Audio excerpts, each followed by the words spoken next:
We are going to build the no-dig aluminum fence. Now, you may have never seen no-dig aluminum fence because it didn't used to be a thing.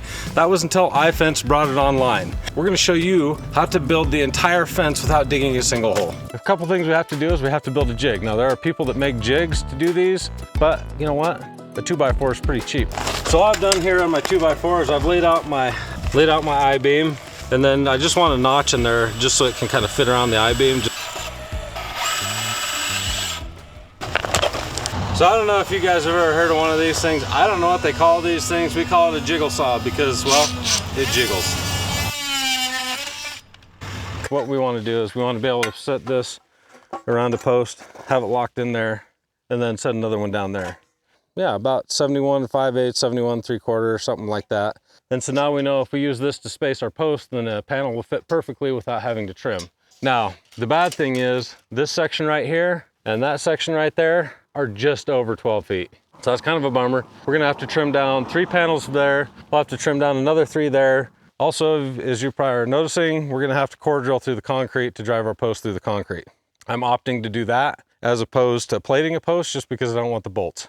So another interesting fact, this is where we've done a lot of our other videos about hard digging and hard pounding. The hard pounding video was done right over here because there's a ton of rock down here. There's probably rocks about this big. We do have an electric line running through here. We've got a septic tank right here. We've got concrete right here. So there's a myriad of different problems that we're gonna have to deal with, and we'll show you how we deal with those. But we're gonna try and do this entire fence using normal tools. So with that said, I think we're ready to fire up a driver. So doing the heavy work for us today is going to be the Rhino GPD 45, now known as the Rhino Multi Pro. Okay.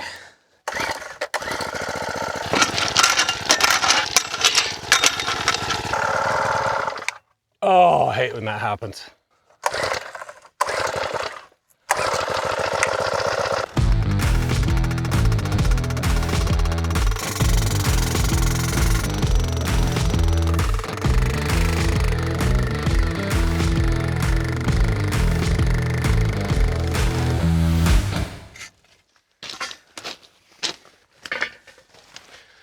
Now I know what you guys are all thinking. You're looking at this post saying, hey, you know what, Mark? This post is crooked. That'll never work. And that's probably because there's a whole bunch of rocks like I talked about down there. And it just slid a little bit and got off plumb, but it's in there good and solid. We just need to make sure it's straight.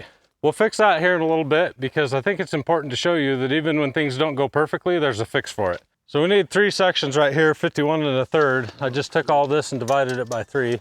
That should give us 3 nice even sections. The easiest thing to do is move all this so you can at least start.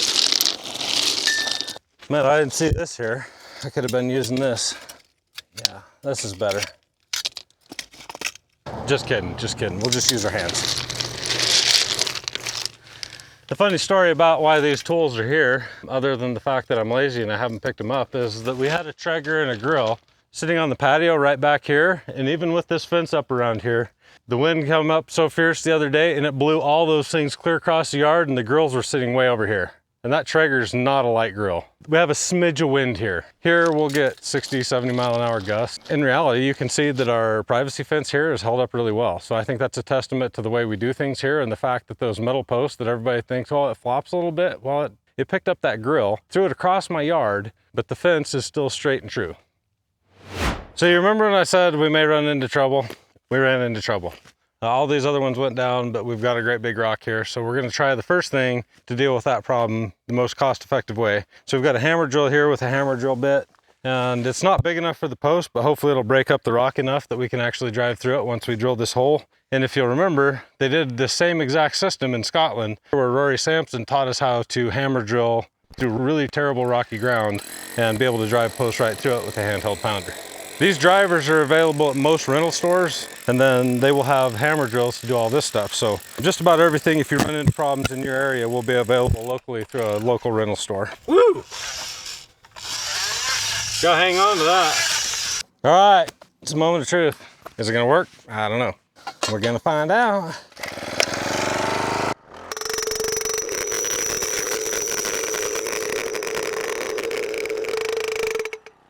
Whoa, would you look at that?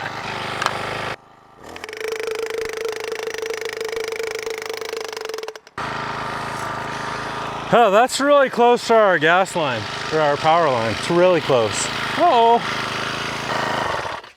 All right, because we're really close to the electric line, I'm gonna put the locator on it and just very much determine the depth. We should be way above it because this is about 4 feet deep and we're only going about 3. I just want to be certain I know where it is in the depth.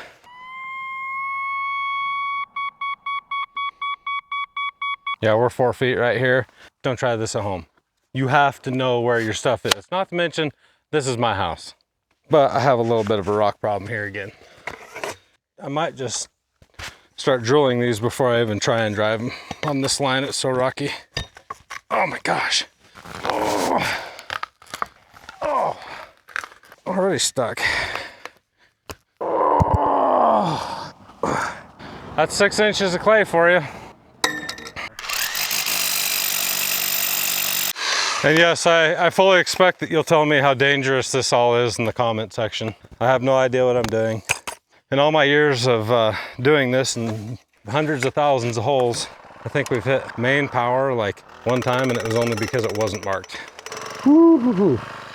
That has me concerned.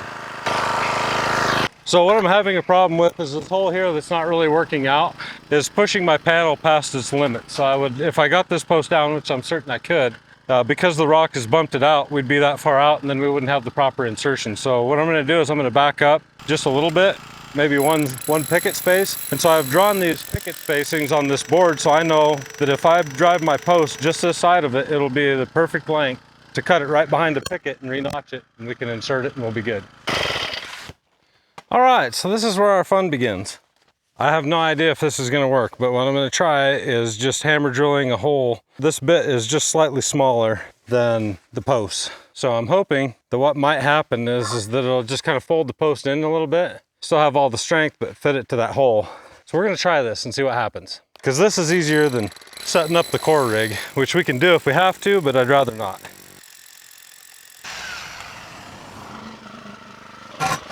I don't know if this is gonna work. I'm feeling a little less confident about my system right now. Hang on, I got an idea.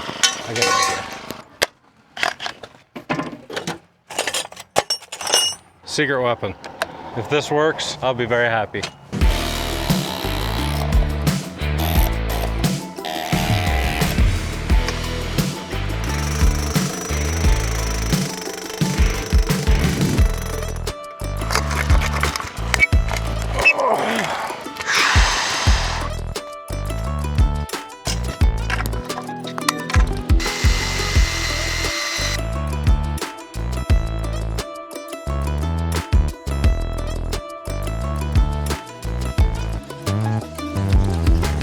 So what I've decided to do at this post right here is because this is set in concrete, I can't drive a post right next to this post. So we're gonna go ahead and just attach it to the steel post that's behind there. So this is just a block right here. And as soon as I go in deep enough, I'll be able to attach to the steel behind it. So I got 15 posts in, 2 in concrete, all of these in rock. We're able to do tools that we can get from local rental stores, which I think is really cool. For those of you at home that may be watching this, trying to do your own fences, or for small contractors that don't have a huge budget for a lot of tools, easily adaptable to many different budgets. You know, we could use a hand pounder, although I'm just not gonna do that. This is probably the most difficult situation you're gonna be in where you can use light duty equipment. We showed you how you can still do it.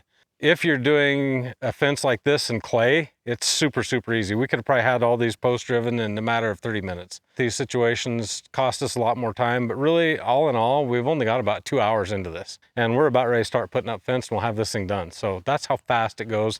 And it's just me. All the hard work's done now. Everything from here on out is as easy as it gets. So right about now, you're thinking, hey, that looks terrible. And you'd be right, it does look terrible. The next step in the process is to take all these posts and plumb them up both ways, and then we'll fix any inconsistencies after that's done. If we were driving and it was good ground, I'd just plumb them up as we keep going, but I knew we were gonna bounce all over the place, so we just said, heck with it, we'll let them go, we'll keep them close, but at the end, we'll fix them. If your ground isn't sturdy enough to support it, then you will make it weaker. But if we've got good sturdy ground, we're not doing anything to that post down in the ground. All we're doing is putting a small bend in this post. Ooh, this is looking really good. Just need a little more.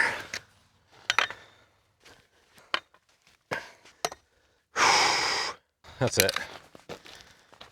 You know, I was doing that the hard way, and then I remembered that we've done this before, and we developed a tool specifically for this when you're driving posts and you need to straighten them up. That was so much easier. Why didn't you suggest that? That one's already plumb. This one's way out. I'm gonna go this way first. And now we're good. Ideally, all of these posts would be roughly the same height, but if everything is good and solid, that one's in concrete there. That one hit a rock. They're in there solid enough that we won't have any problems with our structural integrity of the fence. So if you were really worried about it, you could set a string line and then just drive them all to the right height, especially in good ground. But where we have rocky ground, all I care about is making sure that the I-post insert is hidden inside the aluminum post that we're gonna encase it in. So that's it. That was easy. Okay, we have one problem. A few of these posts are twisted like this, but luckily for you and for me, we have the solution right in here if you want to follow me. So luckily for me, we have like a Nick and then a Nicholas. We have like a Nicholas and then like a half a Nicholas. I said, hey, you know what? We need this special tool. Could you make one up for me? And in about 10 minutes, he had it ready to go for me. So I'll show you what we're gonna do to fix these problems. So in our fabrication shop, he drew this all up and then cut these tools out for us. We have two different variants. We have one. This one we'll be able to use on all the line posts when we're not up against a building really close, and then this one we'll be able to use if we're up against a building. So we've got two different versions. Let's go try them out and see how they work. Oh, hey, that's Nicholas. Howdy. This one might be just a shade twisted. So we can put this on here, go down to ground level, and then just straighten them up. This actually might work over here.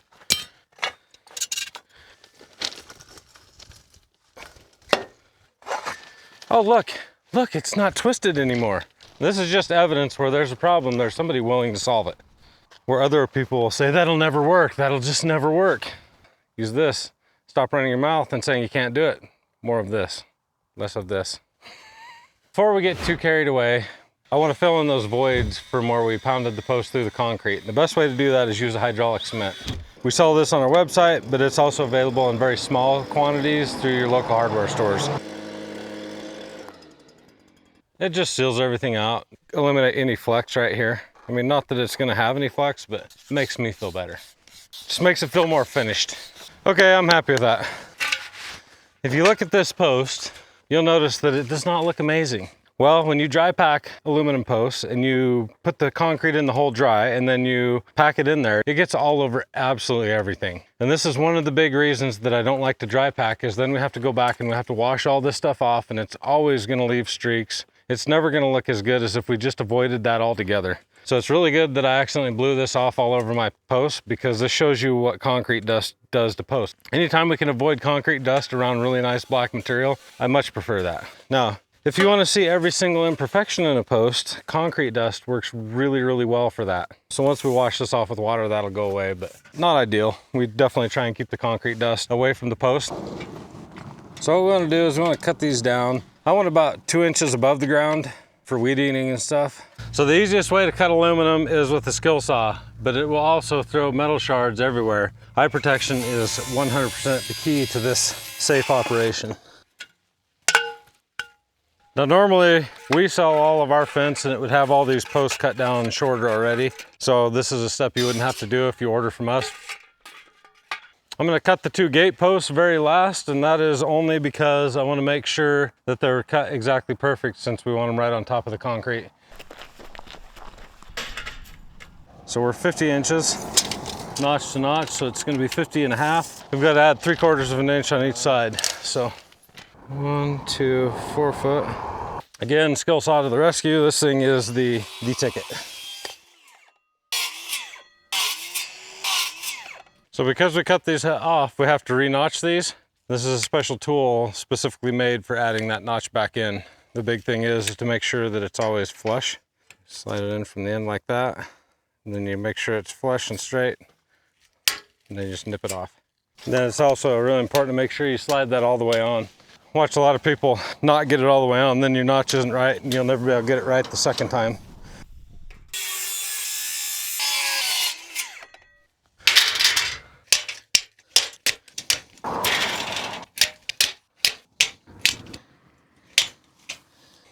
So you'll drive around and you'll see a whole bunch of people and they'll have that 1 foot section or that odd section at the very end of a fence. But the real reason they're doing it is because they don't want to have to cut everything and they don't want to have to re-notch it. So we had almost 13 feet. Center to center, we're 6 feet, which means we'd have had a 1 foot section right over here.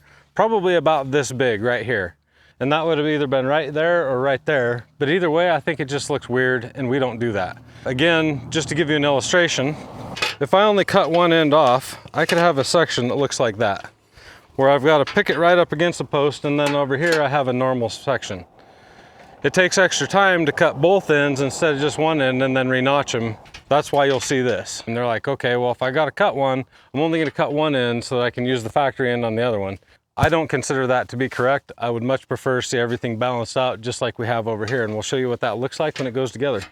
So the first thing is put the bottom in, other bottom in. There we go. Shove the top in. This will flex just a little bit, allowing that to come in. Now all of a sudden, there we go. Yeah, it looks beautiful, doesn't it? We're not done. We're not done. Go bottom first. Be really careful that you don't scratch up that post doing this too. And this is what makes this patented system so unique, is the fact that we can do all this, whereas before we'd have had to install posts as we went.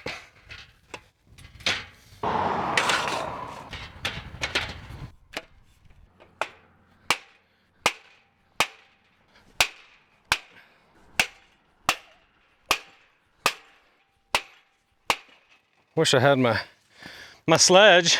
Still ain't it. That one has to go down some more. There we go. Now we're getting there. It's not too hard to drive these into the ground that little bit, just because the square's already been driven there, so you're really not driving through something that hasn't been undriven yet. Again, this is probably just a little bit frozen in spots. So on the corners, we have to bevel these, otherwise the panels will run into each other. Just takes a little bit of a bevel to be able to do that. So I just went back and lined up all the tops just to kind of make it look good. So all I'm doing is just making sure everything flows. Now, I'm looking across the top of these posts because I want this thing to be flat. Not water level, but just flat even with the terrain. I don't want any ups and downs. I did that by eyesight, but you can do that by setting up a string and running it along your top rail and just stringing your top rail to make sure that it's straight if you don't have the eyesight technique. So there's only 4 sections that I didn't have to cut on this. And now I could have saved myself a ton of time, as we discussed, and only cut one end, but it would have left a really, really odd looking fence. Now we have something that's as uniform as we can possibly make it, given the fact that we can't re-space pickets. You'll see here I've cut the section down, and if we hadn't balanced that out, then one of those pickets would have been right up next to the post, but instead we've got about a 2.5 or 3 inch gap on each side.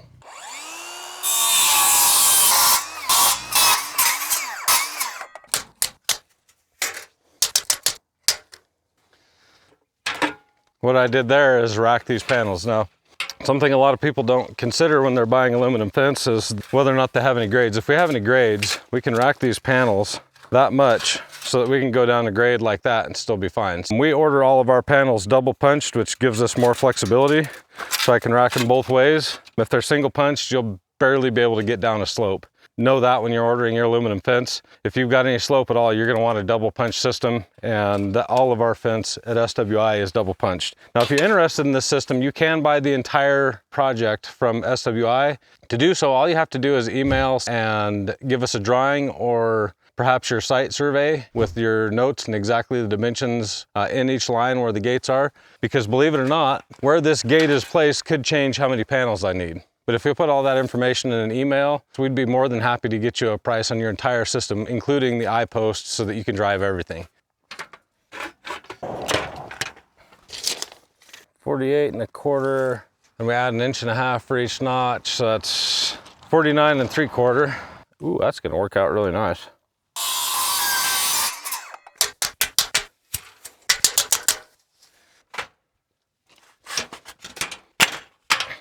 So what we have here is one of my panels is probably just a smidge too long, so it's pushing the top out just a little bit. What we'll do is when we screw all these together, we'll pull everything together, and then that'll balance everything out so everything will be even.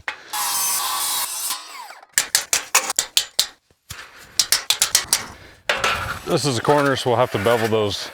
If you don't have fancy tools to do all this stuff, other tools that will work as a grinder, you can cut all your cuts with a grinder. That would be my second favorite tool. And then to make your notches, you can use a bandsaw, you can use a grinder to recut these notches. So a lot of different options for tools to cut these. My favorite's probably a grinder next to using a skill saw on the notchers. All right, with that step complete, the next step is to make sure everything's set up to height. As mentioned before, use a string line or you can use eyesight. We'll do this line real quick.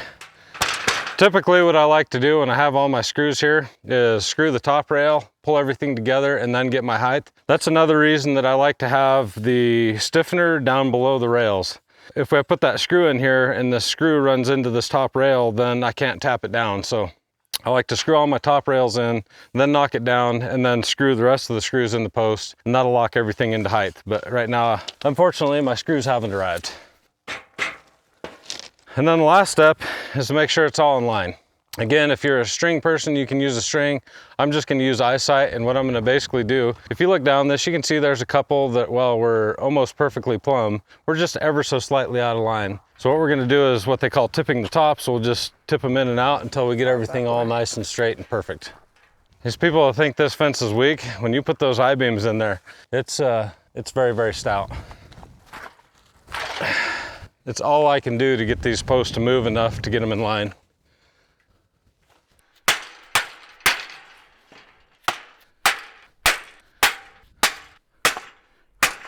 So as mentioned previously, the next step is to add screws in here. Typically, if I had the screws when I was assembling the panels, I would put the top screw in all these, and that allows all the panels to be sucked in and everything secure so it can't pop out, but it will allow me to still adjust my height. We've already got the height adjusted, had to do all that since we didn't have the screws that we needed. Now we're gonna go back and we're just gonna quickly put all these screws in. And all these screws down here will go through the rail, plus they'll go through our eye posts, so that will lock the height in and you won't be able to raise or lower these posts after that time. So when you're tightening these screws down, you don't wanna go too tight because you'll actually dimple these posts and then it doesn't look so good. You can also snap off your screws, which is also not good. You can twist posts. There's a lot of things that can happen, so don't over tighten these screws. So what I had was a problem. It went through the eye post and then it didn't want to drill into the rail. So I'm gonna actually pre-drill the hole here a little bit and hopefully that'll maybe solve our problem, we'll see. It solved the problem. So we may want to pre-drill those.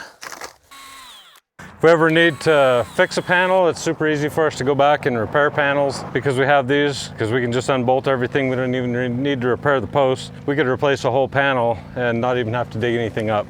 Also very nice. You can see how much easier it is to get the screws in when the eye post is not there. These panels are super thin, and so are the posts, honestly, which is another reason we like to use the eye post. It makes it so much stronger. So now we're gonna hang the gate, and I've already decided that since most of the traffic is gonna flow this way, it makes the most sense to hinge this gate so that it'll open this way. These are spring-loaded hinges, so they'll actually keep my gate shut, obviously, without taking wind into account. And they don't come with screws, so you'll need to make sure you have screws for the gate hinges. I'm not sure why they don't come with screws, maybe because they don't know what kind of material you're gonna screw onto, but typically if we sell these to you, we'll always make sure you get enough screws to install these as well. And they are wraparound, so they give you 2 on each side, which is very, very strong. Actually, the best way to do this to make sure you don't miss any parts or pieces is to send us a drawing and we'll make sure and do a takeoff. We just need to know exactly where your gates are going, you know, how far away from the house or how far down a fence line. So if you'll do that, we'll try to make sure you get everything you need so that you can do a no-dig installation and not be missing a single thing. Where we put these doesn't matter a whole lot, but I do like to spread them out and put one at the very top and one as close to the bottom as possible. That's how they can carry the most weight. I like to just kind of eyeball center on that between those 2 rails. I also like these bolts up so that if I need to make adjustments to the tension, I can do that. Now, if I line this up and I line those tops up, the rails should line up. What the actual...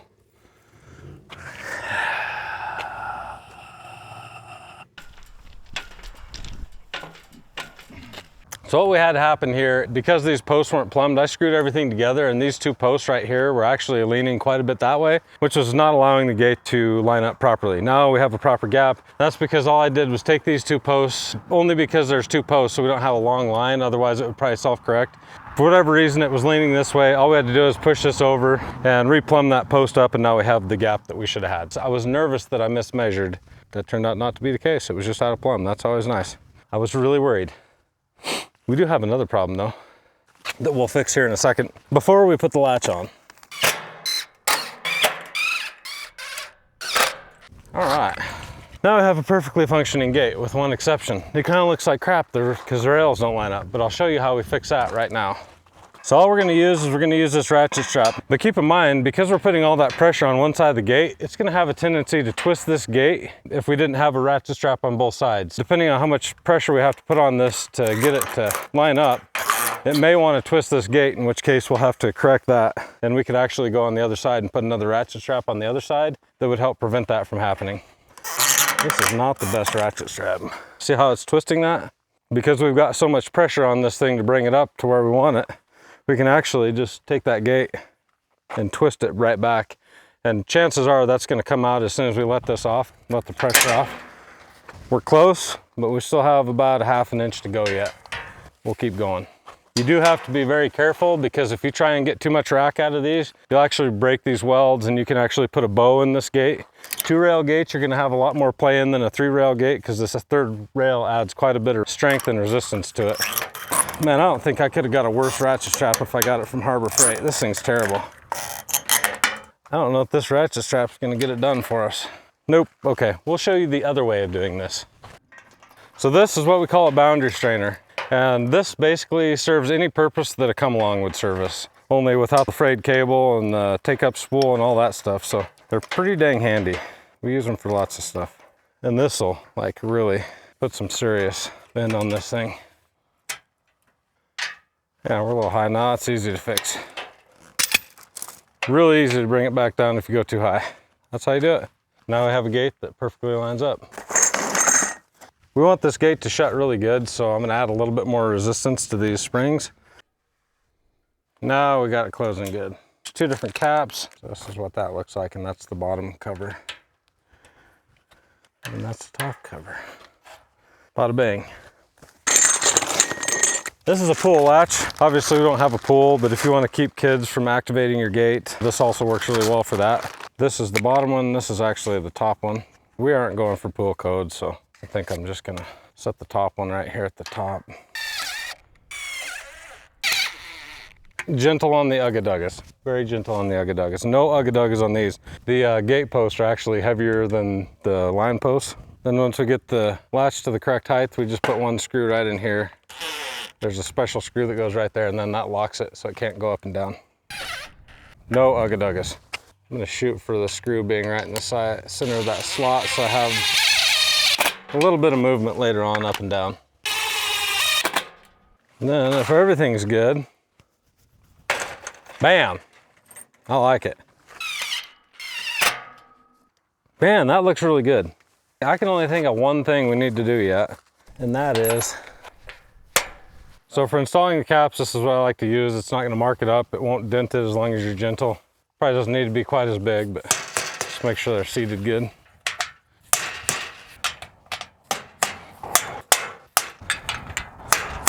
Oh, golly. I'll have to come up with a solution for that one, or I'll have to take that post off and pinch that cap in there. Forgot all about that. Should have put that cap on. I'll come back and do that later. So now as one final thing, all I like to do is just look down here and make sure all my tops are aligned, which I've already got everything kind of dialed in. So we've got a nice straight line, everything's plumb, all the gates work fine. And don't ever forget, the gate is the part that you or your customer will always use the most. So this is the most critical part of any fence, is the gate. Make sure you get that right, and that'll eliminate 90% of your headaches as a homeowner or your callbacks if you're a contractor.